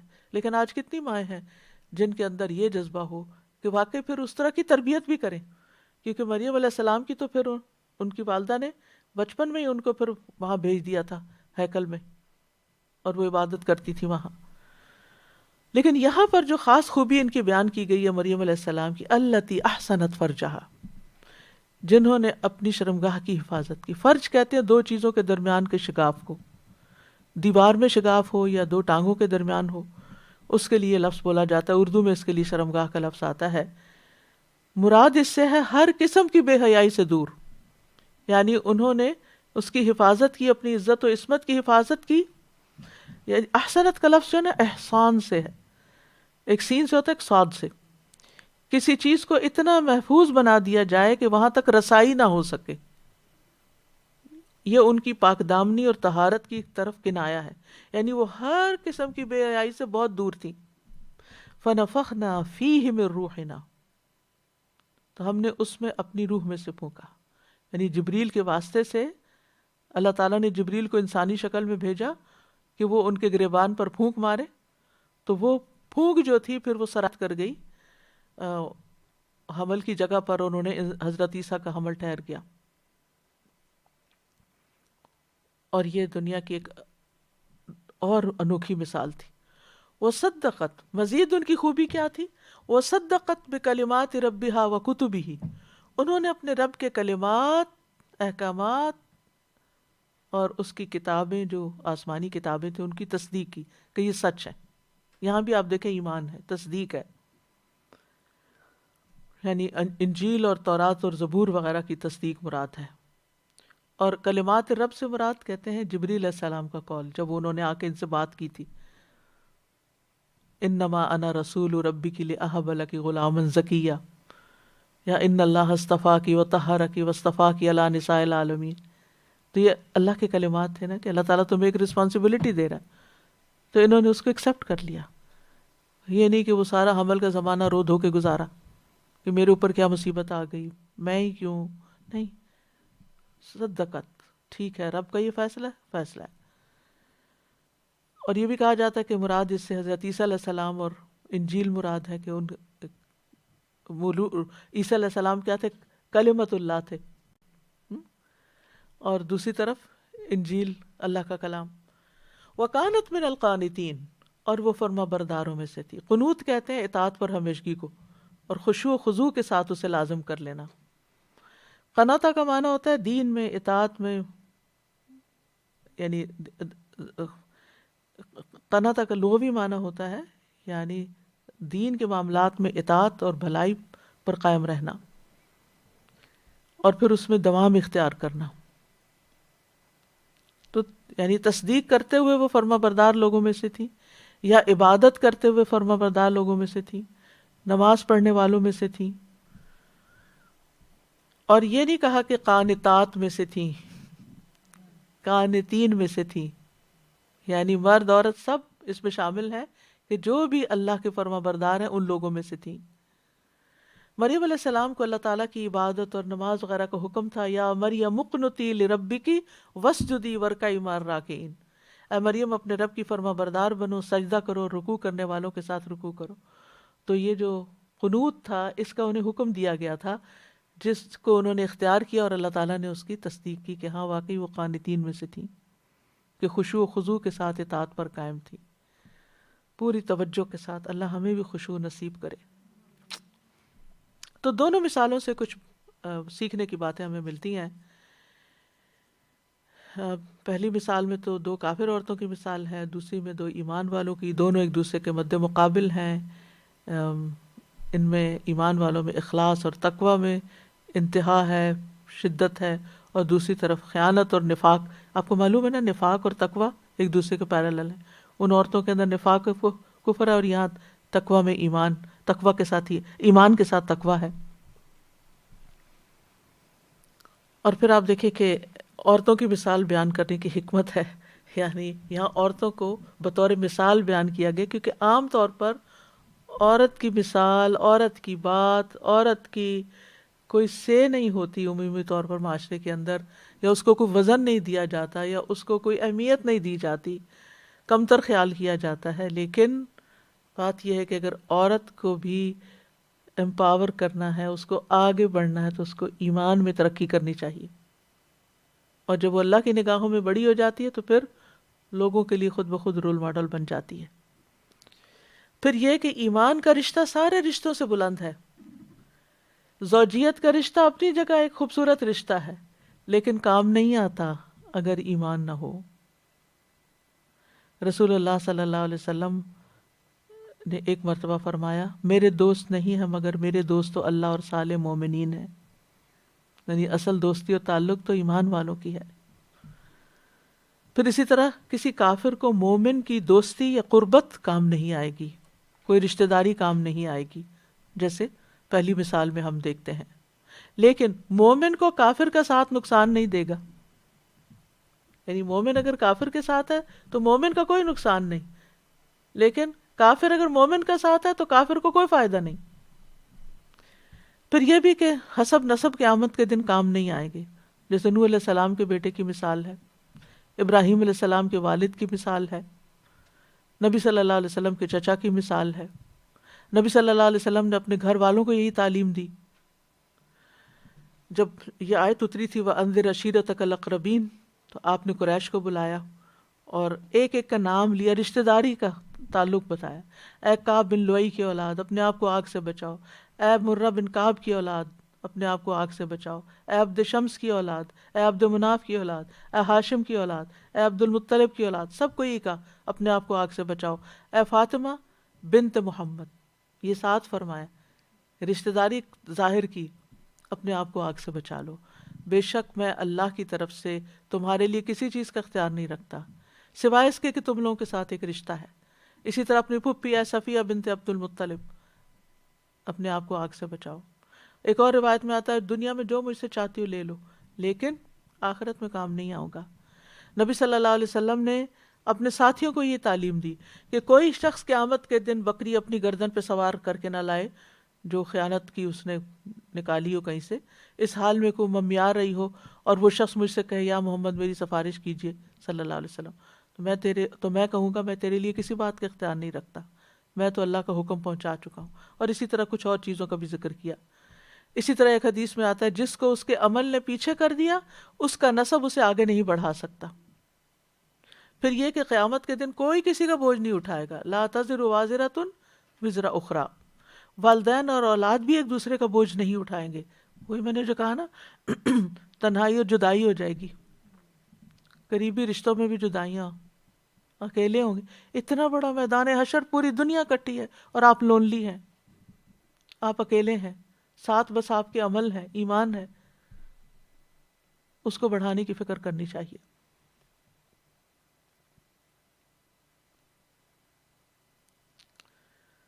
رشتہ دار ایک دوسرے سے دور بھاگیں گے، جیسے سورۃ ابسہ میں آتا ہے۔ پھر یہ کہ ہر انسان اپنے عمل کا خود ذمہ دار ہوگا، وَأَلَّيْسَ لِلْإِنسَانِ إِلَّا مَا سَعَىٰ وَأَنَّ سَعْيَهُ سَوْفَ يُرَىٰ ثُمَّ يُجْزَاهُ الْجَزَاءَ الْأَوْفَىٰ۔ ہر نفس اپنے عمل کا خود ہی بدلہ پائے گا، اپنی کمائی کے مطابق بدلہ پائے گا۔ كُلُّ امْرِئٍ بِمَا كَسَبَ رَهِينٌ، ہر ایک کو اسی کے مطابق بدلہ ملے گا جو کوشش کر کے آیا۔ لا ظلم اليوم، آج کوئی ظلم نہیں ہوگا۔ کسی شخص کے عمل کا سوال دوسرے سے نہیں کیا جائے گا کہ اب یہ بتاؤ کہ اس نے یہ کیوں کیا۔ باپ سے بیٹے کے بارے میں، بیٹے سے باپ کے بارے میں نہیں پوچھا جائے گا۔ نیک مومن جو ہیں ان کو قیامت کے دن ملا دیا جائے گا، جنت میں ملا دیا جائے گا۔ فرشتوں کی دعا بھی یہی ہے، ربنا وادخلہم فی جنات عدن التی وعدتہم ومن صلح من آبائہم وازواجہم وذریاتہم، اے ہمارے رب انہیں ہمیشہ رہائش والی جنتوں میں داخل کر جن کا تو نے ان سے وعدہ کیا، اور ان کو بھی جو ان کے باپ دادوں اور بیویوں اور اولاد میں سے اس لائق ہیں۔ وہاں جا کر ملاقات ہوگی اور وہ ہمیشہ کی دائمی ابدی ملاقات اور ساتھ ہوگا۔ وہ اصل خوشی کے دن ہے کہ جہاں کوئی جدائی نہیں. دنیا میں تو ہمیشہ اکٹھے رہ ہی نہیں سکتے. اور پھر یہ کہ نیک لوگ نیک لوگوں کے ساتھ ہوں گے. فَأُولَٰئِکَ مَعَ الَّذِينَ أَنْعَمَ اللَّهُ عَلَيْهِم مِّنَ النَّبِيِّينَ وَالصِّدِّيقِينَ وَالشُّهَدَاءِ وَالصَّالِحِينَ وَحَسُنَ أُولَٰئِکَ رَفِیقًا. انسان دنیا میں جس سے محبت کرتا ہے قیامت کے دن اس کے ساتھ ہوگا. المرء مع من احب. قیامت کے دن نیک لوگوں کی صحبت فائدہ دے گی. امام مالک سے کسی نے پوچھا مجھے ایسا عمل بتا دیں جو مجھے جنت میں داخل کر دے. فرمایا نیک لوگوں سے محبت کرو، صالحین سے محبت کرو. ہو سکتا ہے اللہ تعالیٰ ان میں سے کسی کے دل کو جھانکے اور اس میں تمہارا نام لکھا ہو، یعنی وہ تم سے محبت کرتے ہوں اور اللہ تمہیں بخش دے اور جنت میں داخل فرما دے. پھر اسی طرح عمدہ اخلاق والے نبی صلی اللہ علیہ وسلم کے ساتھ ہوں گے. فرائض پورے کرنے والے صدیقین اور شہداء کے ساتھ ہوں گے. امانت داری اور سچائی انبیاء اور صدیقین کے ساتھ کا موجب ہوگی. رسول اللہ صلی اللہ علیہ وسلم نے فرمایا صادق امین مسلمان تاجر قیامت کے دن انبیاء صدیقین اور شہداء کے ساتھ ہوگا. پھر دو کامل خواتین آسیہ علیہ السلام اور مریم علیہ السلام کی مثال بیان ہوئی ہے. کہا جاتا ہے حدیث میں آتا ہے کہ مردوں میں بہت سے کامل گزرے ہیں لیکن عورتوں میں سے کامل صرف دو ہیں. یہ صحیح بخاری کی روایت ہے. وہ مریم بنت عمران اور فرعون کی بیوی آسیہ با کمال ہیں. اس کے بعد ایک اور حدیث میں حضرت خدیجہ حضرت فاطمہ کا ذکر بھی ہے، ایک اور حدیث میں حضرت عائشہ کا ذکر بھی ہے. لیکن ان خواتین کا اپنا مقام ہے. اور کمال سے کیا مراد ہے یہاں؟ کامل ہونا. کامل ہونے سے پرفیکٹ ہونا یعنی کہ ہر لحاظ سے کوئی مطلب، یہ مطلب نہیں کہ کوئی کمی ہوگی نہیں. مطلب یہ ہے کہ نیکی، تقوی، اچھی عادات، اچھی عبادات، اچھے اخلاق میں انتہا پر ہوں گے، اٹ موسٹ کوشش کرنے والے. پھر آپ دیکھیے کہ جنتی عورتوں میں سے ایک مرتبہ نبی صلی اللہ علیہ وسلم نے زمین پہ 4 لکیریں کھینچی. تو آپ نے فرمایا تمہیں معلوم ہے یہ 4 چیزیں کیا ہیں؟ تو لوگوں نے کہا اللہ اور اس کا رسول ہی بہتر جانتے. فرمایا اہل جنت کی 4 عورتوں میں سے یہ سب سے افضل ہوں گی: خدیجہ بنت خویلد، فاطمہ رضی اللہ عنہ، مریم بنت عمران، آسیہ بنت مزاحم. جنت کی عورتوں کی سردار. آسیہ علیہ السلام کا کردار جو ہے یہ شادی شدہ عورتوں کے لیے ایک مثال ہے کہ شادی کے بعد انسان اپنے دین کو نہ بیچے، دین پر کمپرومائز نہ کرے، دنیا کی رنگینیوں میں نہ کھو جائے. کیونکہ ہوتا یہ ہے کہ اگر شوہر سے محبت ہو، بچوں سے محبت ہو، تو انسان اپنا دین ایمان پیچھے چھوڑ کے پھر ہر وہ کام کرنے پہ تیار ہو جاتا ہے جو وہ چاہتے ہیں، جس سے وہ خوش ہوتے ہیں.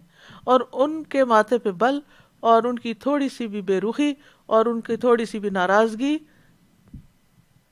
بہت ہرٹ کرتی ہے. اور پھر انسان کہتا ہے کہ چلو چھوڑو، کیا جھگڑا گھر میں ڈالنا، جو یہ چاہتے ہیں وہی کرو. اور یہ بھول جاتا ہے کہ اللہ کو ناراض کر کے یہ نہیں ہو سکتا. اور پھر یہ کہ ایمان لانے کے بعد آزمائشیں آتی ہیں. جتنا بڑا کسی کا ایمان ہوتا ہے اتنی بڑی آزمائش ہوتی ہے، لہٰذا ان میں ثابت قدم رہنا ضروری ہوتا ہے. موت تک اسلام کی حالت میں رہنا ہے. وَلَا تَمُوتُنَّ إِلَّا وَأَنْتُمْ مُسْلِمُونَ. موت تک اللہ کے ساتھ کسی کو شریک نہیں ٹھہرانا، تب جنت میں داخلہ ہوگا. کسی صورت شرک نہیں کرنا، خواہ جان کو خطرہ ہو. پھر یہ کہ جو آزمائش آتی ہے اس پر انسان جب صبر کرتا ہے تو انسان کے لیے اجر ہے. آزمائش آنا ضروری ہے لیکن آزمائش پر صبر بڑا ضروری ہے. اللہ تعالیٰ انسان کو خیر اور شر دونوں طرح آزماتا ہے. اچھے حالات بھی ہوتے ہیں اور تکلیف دہ بھی ہوتے ہیں. اور جو جتنا نیک ہوتا ہے اس پر اتنی سخت آزمائش ہوتی ہے، اور جو جتنا صبر کرتا ہے اس کا ایمان اتنا ہی اونچا جاتا ہے. صبر ایمان کی افضل ترین حالت ہے. اور بے صبرا پن جہنمی عورتوں کی صفت ہے. رسول اللہ صلی اللہ علیہ وسلم نے فرمایا بے شک فساق جہنمی ہے. پوچھا گیا اللہ کے رسول فساق کون ہے؟ آپ نے فرمایا عورتیں. ایک آدمی نے کہا کیا وہ ہماری مائیں بہنیں نہیں ہیں؟ ہماری مائیں بہنیں اور بیویاں نہیں ہیں؟ اور میں کیوں نہیں؟ لیکن جب ان کو نعمتیں ملتی ہیں تو شکر نہیں کرتی، اور جب آزمایا جاتا ہے تو صبر نہیں کرتی. تو یہ بہت ہی غور و فکر کی اور کانشیس رہنے کی بات ہے. پھر مریم علیہ السلام کا کردار جو ہے یہ کنواری لڑکیوں کے لیے ہے کہ جن کی شادی نہ ہو تو کس طرح وہ اپنے عزت و عصمت کی حفاظت کریں. وہاں ایمان کی حفاظت ہے، یہاں ایمان پروٹیکٹڈ ہے، لیکن ایک عورت کے لیے سب سے بڑی قیمتی چیز ایمان کے بعد اس کا حیا ہے، اس کی شرم و حیا ہے اور اس کی عزت ہے.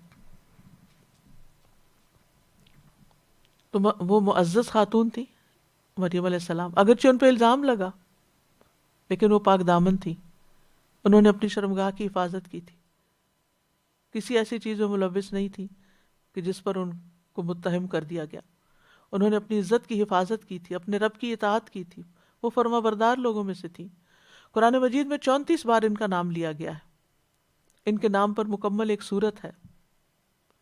وہ دنیا کی تمام عورتوں میں سے بہترین قرار پائیں. ان کا واقعہ قرآن مجید میں بیان کرنے کا حکم دیا گیا. وَاذْكُرْ فِي الْكِتَابِ مریم، یعنی قرآن کریم میں مریم علیہ السلام کا ذکر کیجئے. واحد خاتون ہے جن کا نام لیا گیا قرآن کے اندر. ان کو تمام جہان کی عورتوں پر چنا گیا. وَاصْطَفَاكِ عَلَىٰ نِسَاءِ الْعَالَمِينَ. ان کی پیدائش بھی، یعنی یہ پیدائش سے پہلے ہی ان کی والدہ ایک بہت نیک خاتون تھی اور انہوں نے ان کو اللہ کے راستے پر لگانے کا، یعنی مریم جو تھی، یا حنہ بنت فاقوز نام بتایا جاتا ہے، جو عمران کی بیوی تھی، وہ بہت نیک خاتون تھی اور انہوں نے ان کی پیدائش سے پہلے ہی ان کو اور ان کی اولاد کو شیطان سے بچانے کے لیے اللہ کی پناہ میں دیا تھا. کتنی سینسیبل خاتون تھی. آج کتنی لڑکیوں کو یہ پتا ہے کہ بچہ پیدا ہو تو اس کو اللہ کی حفاظت میں بھی دینا ہے. اللہ تعالیٰ نے اس خاتون کی، حنہ بنت فاقوس کی نظر قبول کی اور مریم علیہ السلام کو عزت بخشی، اپنے دین کے کام کے لیے چنا. ان کو اور ان کی والدہ کو نشانی بنایا، یعنی عیسیٰ علیہ السلام اور ان کی والدہ کو نشانی بھی بنایا گیا. وہ اللہ کی نشانیوں میں سے ایک نشانی. کل میں نے آیات پہ بات کی تھی نا، ایک کائنات کی نشانیاں ہیں، ایک قرآن کی آیات ہے، اور ایک لوگوں میں سے بھی کچھ نشانیاں ہوتی ہیں. حضرت مریم اور حضرت عیسیٰ علیہ السلام نشانی ہے. وَجَعَلْنَا ابْنَ مَرْيَمَ وَأُمَّهُ آیَةً. ٹھیک ہے. اللہ تعالیٰ ان کو بے موسمی رزق دیتا تھا، جو ان کے میریکل یا کیا کہنا چاہیے، کرامات تھی. میریکل تو نبیوں کا ہوتا ہے نا، تو کرامت. زکریا علیہ السلام جب ان کے پاس جاتے تو پوچھتے یہ کہاں سے، تو کہتی یہ اللہ کی طرف سے ہے. یعنی دنیا میں دکھا دیا اللہ نے کہ وہ ایک اسپیشل خاتون ہے. ان کی خاص صفت جو شرمگاہ کی حفاظت ہے، تو یہ تمام ایمان والوں کے لیے، اور اسی لیے ان کو رول ماڈل بھی بنایا گیا. جنتی لوگوں کی صفت سورۃ مومنون میں بتائی گی، والذین هم لفروجہم حافظون. نیک عورتوں کی صفت ہے حافظات للغیب بما حفظ اللہ. پھر خاص طور پر نگاہوں اور شرمگاہ کی حفاظت کا ذکر قرآن مجید میں آتا ہے. وَقُلْ لِلْمُؤْمِنَاتِ يَغْضُضْنَ مِنْ أَبْصَارِهِنَّ وَيَحْفَظْنَ فُرُوجَهُنَّ. آپ مومن عورتوں سے کہہ دیجئے نگاہیں نیچی رکھیں، شرمگاہوں کی حفاظت کریں، اپنے نفس کی بھی حفاظت کریں. شوہر کی عدم موجودگی میں مال اور ذات کی حفاظت. اور ایسے لوگوں کے لیے خوشخبری ہے، سورۃ الاحزاب میں آتا ہے والحافظین فروجہم والحافظات، آخر میں آتا ہے اعد اللہ لہم مغفرۃ واجرا عظیما، کہ اللہ نے ان کے لیے مغفرت اور بہت بڑا اجر رکھا ہے. جنت کی ضمانت دی ہے جو شرمگاہ کی حفاظت کرے، زنا سے پرہیز کرے، ننگا ہونے سے پرہیز کرے. جنت کے 8 دروازوں سے داخلے کی ضمانت ہے. جو عورت 5 وقت کی نماز پڑھتی ہو، رمضان کے روزے رکھتی ہو، اپنی شرمگاہ کی حفاظت کرتی ہو، اپنے شوہر کی اطاعت کرتی ہو، اس سے کہا جائے گا جنت کے جس دروازے سے چاہو داخل ہو جاؤ. ان کی دوسری صفت کیا تھی؟ رب کی فرما بردار اور اطاعت گزار تھی. تو مومن عورتیں ایسی ہی ہوتی ہیں. ان المسلمین والمسلمات والمومنین والمومنات والقانتین والقانتات والصادقین والصادقات والصابرین والصابرات والخاشعین والخاشعات والمتصدقین والمتصدقات والصائمین والصائمات والحافظین فروجہم والحافظات. یعنی یہ سارے احکام صرف مردوں کے لیے نہیں، عورتیں بھی ساتھ ساتھ ہیں کہ وہ بھی فرائض کی حفاظت کرتی ہیں.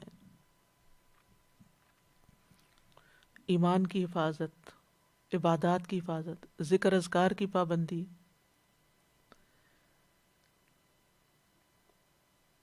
رسول اللہ صلی اللہ علیہ وسلم نے خاص طور پر خواتین سے جو مہاجرات میں سے تھیں فرمایا تم تسبیح، تحلیل اور تقدیس پڑھتی رہا کرو اور انگلیوں کے پوروں پر گناہ کرو. اور یہ ہوتے ہیں اوپر.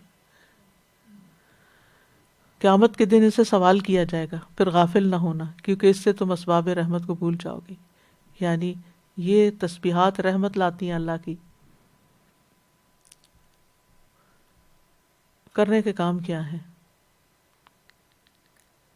کہ جن خواتین کو رول ماڈل بنا کے ہمارے سامنے رکھا گیا، ان کی اعمال، اخلاق، ان کی زندگی کا مطالعہ کریں، اس کو سمجھیں اور ان جیسے اخلاق کو اپنانے کی کوشش کریں. پھر یہ ہے کہ اپنے ایمان کی حفاظت کریں.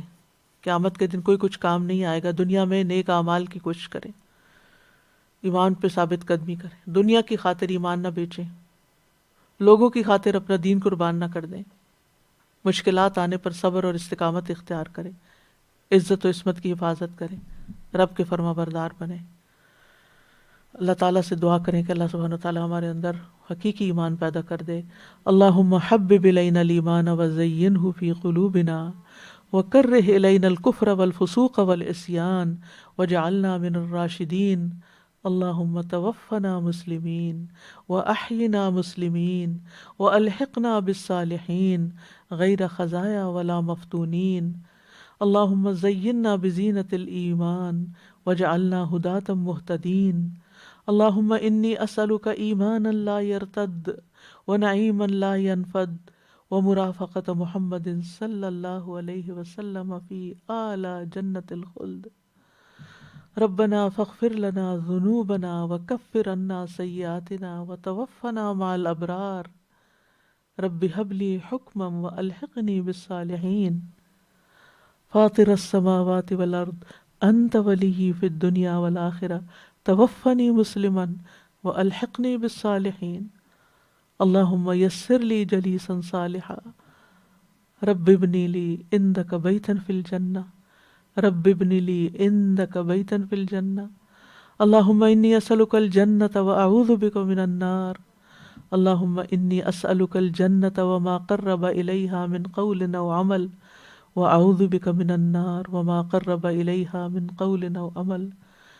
ربنا تقبل منا. یا اللہ تمام بیماروں کو صحت دے. یا اللہ اس کووڈ کی بیماری کو جلد ہم سب سے دور کر دے، ہمارے خوف کو امن سے بدل دے، ہم پر اپنی رحمت نازل کر دے. یا اللہ سب جو مشکل میں گرفتار ہے، جس مشکل میں، اللہ ان کی مشکلیں آسان کر دے. اللہ ہم سب کو ایمان کی دولت نصیب فرما اور دنیا کے غم ہلکے کر دے. ربنا تقبل منا. اللہ تمام بیماروں کو صحت دے. اللہ سب مشکل میں لوگوں کی مشکل آسان کر دے. جو ہسپتالوں میں پڑے ہوئے ہیں یا اللہ ان کی مشکل آسان کر دے. ربنا تقبل منا انک انت السمیع العلیم وتب علینا انک انت التواب الرحیم. وصلی اللہ تعالی علی خیر خلقہ محمد وعلی آلہ واصحابہ واہل بیتہ اجمعین برحمتک یا ارحم الراحمین. الہی آمین. سبحانک اللہم وبحمدک اشہد ان لا الہ الا انت استغفرک واتوب الیک. لو أنزلنا هذا القرآن على جبل لرأيته خاشعا متصدعا من خشية الله وتلك الأمثال نضربها للناس لعلهم يتفكرون. معاف کیجیے آج ٹائم اوپر چلا گیا، لیکن یہ ٹاپک ایسا ہے خواتین سے متعلق جو جزاکم اللہ خیر. استاذہ یہ جو ہم یہ پڑھے تھے کہ کسی کا عمل دوسرے سے نہیں پوچھا جائے گا، تو کیا کوئی ایسی حدیث ہے جس میں یہ ہے کہ ایک بندہ جنت کی طرف جا رہا ہوگا لیکن اس کو روک لیا جائے گا کہ تم نے اپنے بچوں کی تربیت نہیں کی؟ وہ تو اس کی ذمہ داری تھی نا، تو اس کا عمل تھا جس کے بارے میں اس سے پوچھا جا رہا ہے نا. ٹھیک ہے، وہ ذمہ داری پوچھی جا رہی ہے. لیکن اگر اس نے اپنی ذمہ داری پوری کی ہوئی ہے اور بچے اپنی مرضی سے بگڑے ہیں پھر باپ سے نہیں سوال ہوگا. جی جزاکم اللہ خیر. اچھا استاذ ایک یہ کہ یہ جو آپ ابھی بتا رہے تھے نا کہ عورتوں کو یہ سوچنا چاہیے کہ ہم اچھے اخلاق کا مطلب یہ سمجھتے ہیں کہ شوہر چاہے اللہ تعالیٰ کی نافرمانی کی کوئی بھی بات کہہ دے، اچھا اخلاق یہ کہ ہم نے کہنا جی، اس کو راضی کر لیں، اللہ بے شک ناراض. اور پھر دنیا کی مصیبتوں کو اس طرح سمجھتی ہیں جیسے قیامت کے دن فیصلہ ہو رہا ہے یا جنت اور جہنم میں جانا ہے. اور ابھی کسی نے بتایا کہ استغفر اللہ العظیم، کوئی عورت لڑ کے اپنے گھر سے گئی اور شوہر نے غصے میں آ کے بچوں کو مار دیا. اور یعنی کس بات پہ لڑائی کہ عید کے کپڑے نہیں ہیں. اب یہ کتنی بڑے اس کا کانسیکوینس کتنا بڑا کہ شوہر بھی جہنمی ہو گیا کہ اس نے 4 بچے مار دیے، اور کتنا بڑا ریگریٹ ہے انسان کے لیے. تو عورتوں کو میرے خیال میں سوچنا چاہیے کہ ہماری فکریں کیا ہونی چاہیے اور کس بات پہ ہم کو اپنا سٹینڈ لینا ہے، کس بات پہ لڑائی جائز ہے، کس پہ نہیں. جی استاذہ جی، ایک سوال جو عموماً لوگ کرتے ہیں، عورتیں اپنا نام چینج کرتی نا شادی کے بعد، تو یہاں پہ امرۃ النو اور امرۃ جی تو مسز کہلا سکتی ہیں. جی، اور پھر نام چینج کرنا ضروری ہے؟ ضروری نہیں ہے، لیکن اگر کہیں ضرورت ہے، جیسے میں جب جاب کرتی تھی تو میٹرنیٹی لیو نہیں مل سکتی تھی جب تک میں نام چینج نہ کروں، تو میں نے چینج کیا تھا، لیکن جو ہی میں نے وہ جاب چھوڑی میں نے واپس اپنا نام سیدھا کر لیا. ٹھیک ہے، بہت یہ امپورٹنٹ سب لوگ پوچھتے ہیں. دوسری یہ کہ ایمان کے تقاضے اتنے زیادہ ہیں اور ہم لوگوں کو اس رسپانسبلٹی کا پتہ نہیں ہے. اب دیکھیں آپ آج کل ہم ارد گرد دیکھیں 27 سال کی شادیاں، 30 سال کی شادیاں، اولڈ ایج میں آ کے لوگ الگ ہو رہے ہیں. پہلے برداشت ہوتی، پھر آہستہ آہستہ، اور اس کا اتنا زیادہ میڈیا بھی اس کو پروموٹ کر رہا ہے کیونکہ تب دونوں نے قربانیاں دی ہوتی ہیں، میاں بیوی نے. یہ دنیا کی بھی بات کر رہی ہوں کہ دونوں نے قربانیاں دی ہوتی ہیں اور پھر وہ ایک سٹیج پہ پہنچ جاتے ہیں، دولت بڑھ جاتی ہے، ہر چیز بڑھ جاتی ہے، انڈیپینڈنٹ ہو جاتے ہیں، اور پھر وہ ایک دوسرے سے برداشت ختم اور وہ الگ. اور پھر اتنی باتیں ایک سے ایک بات، مطلب ہر پھر غیبت بھی، چغلی بھی، جو آپ کہہ لیں، تانے بھی، ہر چیز شروع ہو جاتی ہے. جی، کیونکہ ایک تو جھاکا بھی اتر جاتا ہے آپس میں، اور ایک دوسرے کو ننگا کرنا، بات کرنا، اور دوسرے کو لیٹ ڈاؤن کرنا، تو وہ زیادہ سے زیادہ گناہوں میں پڑتا چلا جاتا ہے انسان. تو اس بات پہ بھی غور و فکر کرنا چاہیے کہ اصل جو امتحان ہے نا وہ کنٹینیوس، اور پھر اپنے ایمان پر توجہ زیادہ، کہ اس کی طرف انسان آ جاتا ہے تو صبر بھی آ جاتا ہے، اور اللہ تعالیٰ ہمیں ہدایت دے اس چیز کی.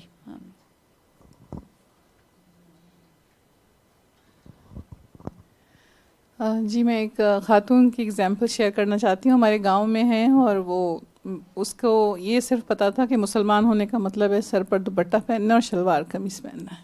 اس کو یہ نہیں پتا تھا کہ ہوتا کون. تو وہ جب وہ عورتوں کو دیکھتی تھی کہ یہ نماز پڑھ رہی ہیں تو اس کو سمجھ نہیں آتا کر کیا رہی ہیں. تو وہ ان سے پوچھتی تھی کیا کر رہی، تو اس نے ہم نماز کہتے یہ کیا ہوتا ہے. اور وہ مسلمان؟ جی مسلمان تھی.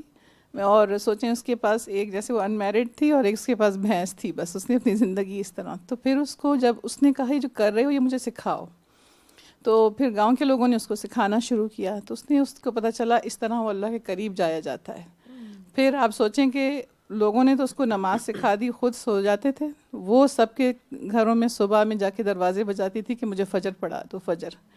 اور اس کی وجہ سے پورا گاؤں نماز پڑھتا تھا، جو پہلے جس کو کچھ نہیں ہوتا تھا. اور وہ بالکل جیسے ان پڑھ، آپ سوچیں کچھ بھی نہیں، اور اس کو کوئی دکھ نہیں تھا. میں میرڈ نہیں، جیسے ہوتا نا وہ اپنے خرچہ. لیکن اس کو جب اللہ نے عمرہ کرایا تو سب پورا گاؤں حیران ہو گیا کہ کیسے جا سکتی ہے. تو بس جیسے وہ اس کے ایمان کی بات تھی کہ اس نے اتنی کچھ علم نہیں ہوتے اس نے پوری نماز سیکھی. استاذہ ایک اور کویشچن، یہاں پر جو لوگ ہیں وہ کہتے ہیں کہ مریم علیہ السلام جو ہیں وہ مطلب شی از اے پروفٹ، ان کا ایک کنسیپٹ ہے. اس کو میں ٹچ نہیں کیا، اس میں ہے علماء کا اختلاف. امام قرطبی نے اپنی تفسیر میں لکھا ہے کہ وہ نبیہ تھیں کیونکہ جبریل علیہ السلام نے ڈائریکٹ ان سے بات کی تھی اور ان کو کہا تھا ان اللہ اصطفیٰ کی، ان اللہ اصطفیٰ آدم و نوح و آل ابراہیم و آل عمران، تو آل عمران میں سے یہ تھیں. تو اس اعتبار سے وہ یہ بات کہتے ہیں. لیکن راجح رائے یہی ہے کہ وما ارسلنا من رسول، یعنی جتنے بھی رسول آئے وہ مرد آئے، رجالن الا کچھ ایسا تھا، مجھے آیت یاد نہیں رہی. استاد آج کا لیسن پڑھ کے جو سورہ شورا کا مجھے یاد ہے کہ جو ہم ایمان کا بہت زیادہ ہم نے بات کی تھی تدبر کورس کے اندر، سبحان اللہ، اور وہی ریئلائزیشن ہو رہی تھی کہ ہم نے ایمان کو ٹرو سینس میں سمجھا نہیں ہے، بیکاز اگر ہم سمجھیں تو ہمیں پتہ چلے کہ وہ کتنی ہیوی چیز ہے اور کتنی امپورٹنٹ چیز ہے. اللہ تعالیٰ سے دعا ہے کہ اللہ تعالیٰ اس رمضان کے اندر ہمیں واقعی کامل ایمان عطا کریں اور عبد شکور بننے کی توفیق دیں، واقعی عبد بننے کی کوشش کریں اللہ تعالیٰ کی.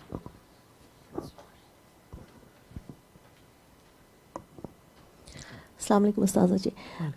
یہاں پہ جو منافق عورتوں دو کے بارے میں بات ہوئی، تو اس میں یہ جو ان کی ہیبٹ تھی کہ اپنے راز کھولتی تھی پلس ہسبینڈس کے جو خلاف جانا.